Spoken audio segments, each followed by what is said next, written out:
হ্যাঁ পাইরি, কী ব্যাপার তুমি ওভাবে চলে আসলে? আমি হার্টে খুব পেইন পেয়েছি। হিমেল, আমি তোমার সাথে একটু পরে কথা বলি। আমার মনটা খুব খারাপ। মন খারাপ কেন? ওয়াই? হিমেল, আমার এখন কথা বলতে ইচ্ছা করছে না। আচ্ছা ঠিক আছে, আমি চলে আসি, এসে তোমাকে সান্ত্বনা দেই। না, আমি একা একা থাকতে চাই।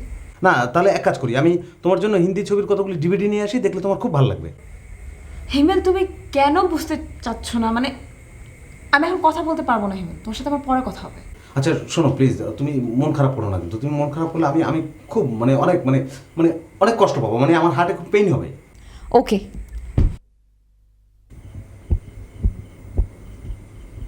ডোন্ট ওয়ারি পাইনি, আমি তোমার মন ভালো করে দেবো। আমি তোমার মন থেকে শুভ্রর নাম মুছে ফেলে আমার নাম লিখে দেবো, HIMEL, হিমেল। কারণ তুমি আমার, শুধু আমার। মুঝে প্যার করো, ও ও ও মুঝে প্যার করো।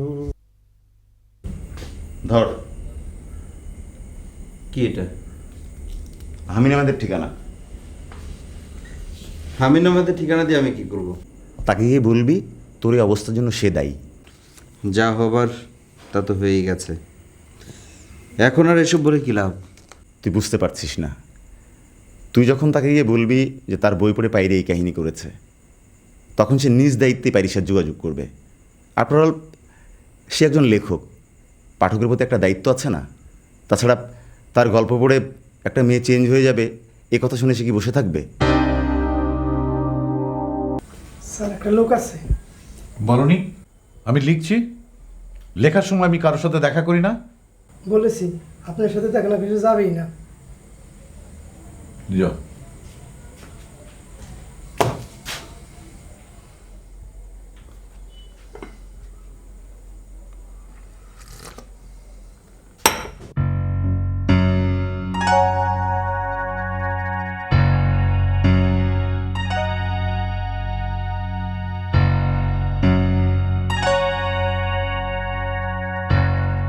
কি ব্যাপার? আসসালাম স্যার। ওয়ালাইকুম আসসালাম। স্যার একটু বসবেন। স্যার আসলে আমি একটা সমস্যা পড়েছি। এবং তোমার সমস্যার সাথে আমি কোনভাবে জড়িত? বলো বলো, আমি তোমার জন্য কি করতে পারি বলো। স্যার, আপনার নতুন বই প্রথম কবিতায় একটা থিওরি ছিল, তোমার ভালোবাসা মানুষকে তুমি মুক্ত করে দাও। যদি সে ফিরে আসে তাহলে সে তোমার, আর যদি সে না ফিরে আসে তাহলে সে কখনোই তোমার ছিল না। ওটা কোনো থিওরি ছিল না। এখন বলো তোমার সমস্যাটা কি? স্যার, বইটা পড়ার পর পায়রি আমার সাথে 6 মাসের জন্য যোগাযোগ বিচ্ছিন্ন করার সিদ্ধান্ত নেয়। আমি তাকে বিভিন্নভাবে বোঝানোর চেষ্টা করেছি, কিন্তু সে মানতে নারাজ। এমনকি সে আমার সাথে যোগাযোগ বিচ্ছিন্ন করেছে। কিন্তু তারপর সে তার বাবার বন্ধুর ছেলে হিমেলের সাথে ঘোরাফেরা শুরু করে। এটা নিয়ে আমাদের মধ্যে ঝগড়া হয়। হয়তো পাইরি হিমেলের সাথে এই জন্যই ঘোরাফেরা করছে যে সে অনুভব করতে চাচ্ছে যে সে তোমাকে কতটা ভালোবাসে। কিন্তু ভালোবাসার গভীরতা অনুভব করার জন্য অন্য কারোর সাথে কেন ঘোরাফেরা করতে হবে? হিমেলের সাথে ঘোরাফেরা করার পরও যদি তার প্রতি কোনো অনুভূতি না জন্মায়, তাহলে বুঝতে হবে যে সে তোমাকেই ভালোবাসে, শুধু তোমাকে। আমার মনে হয় সেটাই ও দেখতে চাচ্ছে। তারপরও একটা দায়িত্ব যে আমার থেকেই যায়।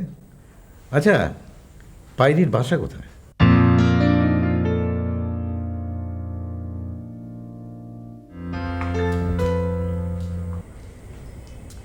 স্যার, আপনি? আচ্ছা আচ্ছা, তুমি কি পাইরি? জি স্যার। স্যার, আমার তো বিশ্বাসই হচ্ছে না। আপনি এখানে আমার বাসায়? ঠিক আছে ঠিক আছে, তুমি বসো বসো, আমারও বিশ্বাস হচ্ছে না, তুমি বসো। স্যার, আপনি কি খাবেন বলেন? আগে তোমার সাথে দুটো কথা বলে নিই, তারপর খাওয়া যাবে। আচ্ছা, শুভ্রর সাথে তোমার অভিমান পর্ব চলছে না? আমার লেখা যে কাউকে এতটা প্রভাবিত করবে তা আমি কখনো ভাবিনি। আমি কোনো দার্শনিক বা পথপ্রদর্শক নই, আমি একজন লেখক। আমার লেখার মাধ্যমে মানুষকে বিনোদন দেওয়াই আমার উদ্দেশ্য। হ্যাঁ, পৃথিবীতে হয়তো অনেক বড় বড় লেখক আছেন যারা তাদের লেখার মাধ্যমে মানুষকে নানা ধরনের দার্শনিক তত্ত্ব দেন, মতাদর্শ প্রচার করেন। আমি কিন্তু অত বড় লেখক নই, তাই আমার লেখাকে সিরিয়াসলি নেওয়ার কোনো কারণ নেই। শুভ্র তোমাকে ভালোবাসে, সত্যিকার ভালোবাসে। তুমি তার সাথে যোগাযোগ বিচ্ছিন্ন করেছ, সে ভীষণ কষ্ট পাচ্ছে।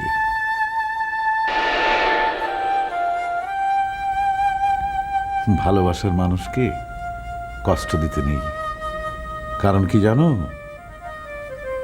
সে যতটা কষ্ট পাচ্ছে তার চাইতে অনেক বেশি কষ্ট পাচ্ছ তুমি। কি আমি কি ঠিক বলেছি? আমার মনে হয় আমি ঠিকই বলেছি। হ্যাঁ।